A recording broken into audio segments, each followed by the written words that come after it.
de los sombreros, de los tacones altos, de mantener un riguroso protocolo, que nadie asistiera a las comidas o incluso a dormir el rey, es decir, que las cosas que se hicieran mantuvieran la distancia de que había alguien que era el monarca absoluto y a mucha distancia a los demás.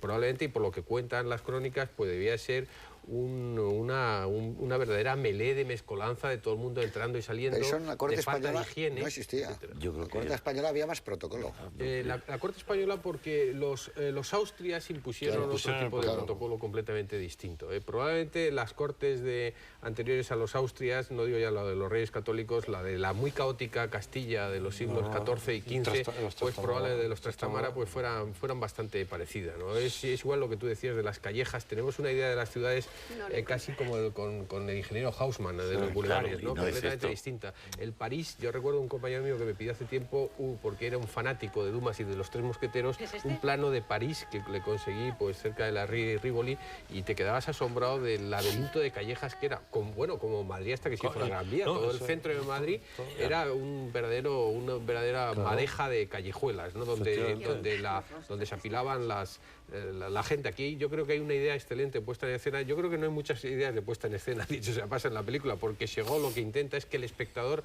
brutalmente se acerque a la situación y vea muy cerca el juego de los actores, en términos generales, salvo cuando quiere componer muy pictóricamente, con Zurbarán, con esas luces.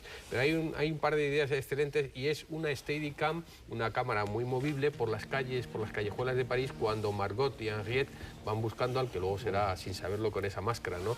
Y te das cuenta cómo, ya lo habían advertido antes los hugonotes que han ido a la boda, pero también con un cierto aspecto de provocación a París, a ir a la confrontación, se tienen que quedar en las calles, y las ves en la cámara que están durmiendo ahí cuando le roban el caballo a Jean-Hugues Sanglat, etcétera, ¿no? A la Mole. Yo creo que eso está muy bien visto. Por cierto, que la presentación de la boda, la película empieza muy ornamental para irse progresivamente haciendo mucho más claustrofóbica. Oyéndoos a vosotros, y a veces es una película de terror.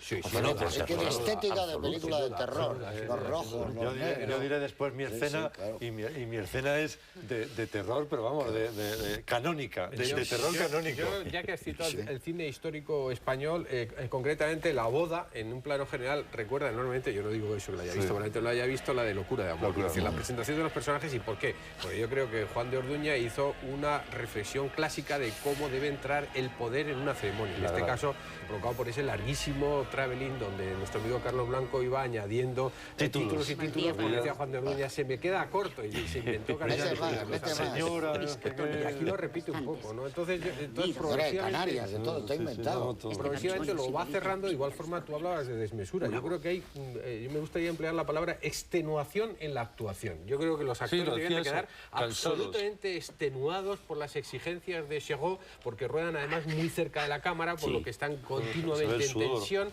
porque están hablando continuamente. Hay muy pocos actores aquí que escuchen. Están muy bien dirigidos los actores. Ya lo están. Yo creo que están muy bien dirigidos, están estupendamente. Sí, pero muy bien. Y la música en esas primeras escenas, el estrado en las escenas de la boda, la música de Goran Bregovic acompaña muy bien, aunque es anacrónica, porque se tiende más ahora, o se ha podido tender después, a hacer músicas que son de la época y más o menos tocadas con instrumentos semejantes a los de la época. Aquí todavía hay una música... La suciedad, el sudor, las camisas, todo eso está muy bien. El rey como va, Carlos. Es una cosa impresentable el aspecto de ese hombre. Yo casi pensaría, porque a Chekhov le gusta, creo que una película de Chekhov era El hombre herido, que me parece que también, el hombre sé, que vi en Cannes hace tiempo. Chekhov tiende un poco a exagerar, yo creo, el naturalismo. Yo creo que la película a veces, si la hubiera detenido un poquito en el ritmo, en determinadas circunstancias, que lo detiene, por ejemplo, cuando va a visitar Carlos, el rey Carlos, con Enrique de Navarra, su amante, la única vida privada que tiene, detiene un poquito la película, y a la película le viene bien, porque la verdad es que la película dura 140, 142 minutos y va a una velocidad de vértigo. O sea, no puede decir que la película te pueda aburrir en ningún momento. Te puede resultar a veces quizás un poco brutal o repulsiva o cualquier otra circunstancia, pero claro, es que te suben en una enloquecida locomotora en el que los acontecimientos se suceden a una velocidad absoluta. Por cierto, que hay una versión, la versión completa dura 20 minutos más, que él acortó progresivamente. Me imagino que aparecería el asesinato de Coligny y algunas otras cosas que parecen sugeridos en una elipsis, ¿no? Claro, eso que dices es que en ese sentido es muy fiel entonces a lo que eran las novelas de Dumas, donde la acción no bajaba nunca. Es decir, estaba continuamente, había una especie de vértigo en cada acción. ¿Qué pasa? Yo tengo mis dudas con lo de esto que estás diciendo, porque lo había pensado, el asesinato de Coligny, porque lo explican antes muy bien. Entonces, decir, pasará por la calle, llevará esto, llevará otro, y verlo es demasiado obvio. A lo mejor está eso. En otros probablemente no, y habrá cortado por metraje y por un problema de comercialidad de la película, se le va 3 horas y pico, ¿no?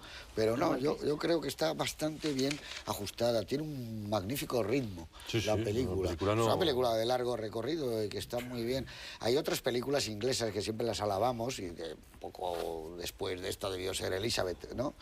Pero que, no sé, que transmiten menos verosimilitud de una época como transmite esta. El otro día veía una inglesa que sí me parecía que es Matar a un rey, que es toda la cuestión de Carlos I, y que me pareció que está muy en la línea de esta, precisamente, acción política, menos violencia que en esta, menos claustrofóbica, pero también con un ritmo verdaderamente notable en una historia que en teoría, bueno, pues puede ser complicada narrarla, ¿no? Como es la discusión casi jurídica o divino-jurídica de si matan al rey o no lo matan. Es curioso en la interpretación de Adjani cuánto le marcó la historia de Adèle H. de Truffaut, en la forma de interpretar a Adjani este tipo de personajes muy románticos, muy desesperados, a veces muy masculino. Porque yo recuerdo en el Festival de Cannes, cada vez que se presentaba Adjani y decía que iban a dar el premio, decía premio de interpretación masculina Isabel Adjani, ¿no? Porque es de un poderío viril a la hora de hacer las interpretaciones terrible. Yo estoy seguro que la reina Margot, que tú has contado que no aparece casi prácticamente en la novela, el título de la novela, ¿no? Aquí es sobre lo que gira todo. Toda la película. En segundo término gira alrededor de Catalina de Médicis, que es la que mueve todos los hilos, vamos a decir, de las subtramas. Pero la película gira ahí porque está en el centro del pretexto del poder, que no sirve para nada, y en el pretexto amoroso, ¿no? Acaba la tela de araña, en el centro está Catalina de Médicis, pero de alguna forma la que recorre la tela para ser atraída por unos y por otros es por la Adjani, con esa escena brutal en la que los hermanos cuentan esa relación incestuosa y la van desnudando delante de un impasible Enrique de Navarra, que no queda especialmente bien, sobre todo por la segunda abjuración que hace ante sus protestantes, diciendo que ha sido obligado y culminado, cosa que por otra parte pues parece que pudo ser cierto, ¿no? Pero en cualquier caso lo que pasa es que el guión sí da un giro en ese sentido, porque desde un punto de vista, digamos, de persona, dejando al margen toda la parte casi de, bueno, yo te diría, casi habría que hablar de ninfomanía en ese sentido, ¿no? O sea, porque ella, que es amante del Guisa, de Miguel Bosé y demás, pero bueno, cuando esa noche frustrada, que no puede tampoco terminar de acostarse con Miguel Bosé porque les interrumpe la llegada de Enrique IV, y después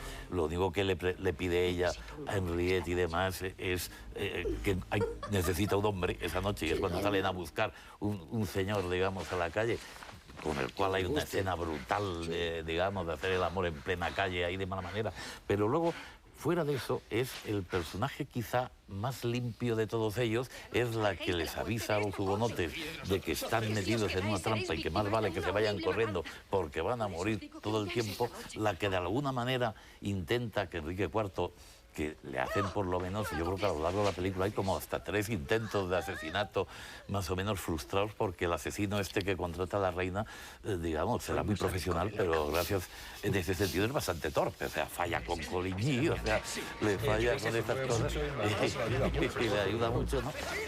Y ese quizá, ese es el traslado de protagonismo que se hace. Curiosamente, de todas maneras, cuando lo que contaba Fernando antes, que me parece que Enrique IV repudia a Margot en 1599 y le dio el título de reina, aunque ya no fuera su mujer, para que pudiera seguir conservando el título de reina, y lo conservó hasta su muerte. Y los privilegios, claro. Y los privilegios, naturalmente, de reina, es que, claro, era un mundo en el que nadie iba acorazado prácticamente. O sea, la coraza la tenías que llevar puesta. En el caso de Anjou, si os dais cuenta, va rodeado de matones. Siempre, pero matones. O sea, es decir, constantemente. Y va rodeado de matones, como podemos ver a Corleone cuando entra en los restaurantes, porque claro, es que en ese caso tú sobrevives si llevas matones, porque si no, en cualquier esquina Sí, pero como iban los personajes del western, claro, con 8 pistoleros. Con 8 tíos, exacto. Además es que con la Medici y el perfumista ese, desde darte un beso hasta acostarte en una cama, hasta coger un guante, y hablar también,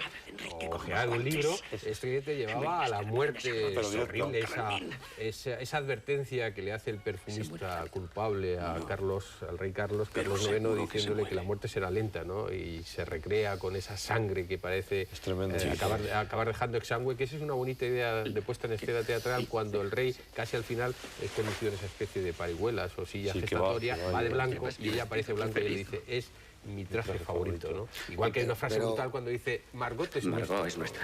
¿Y eso tiene algo que ver con el libro?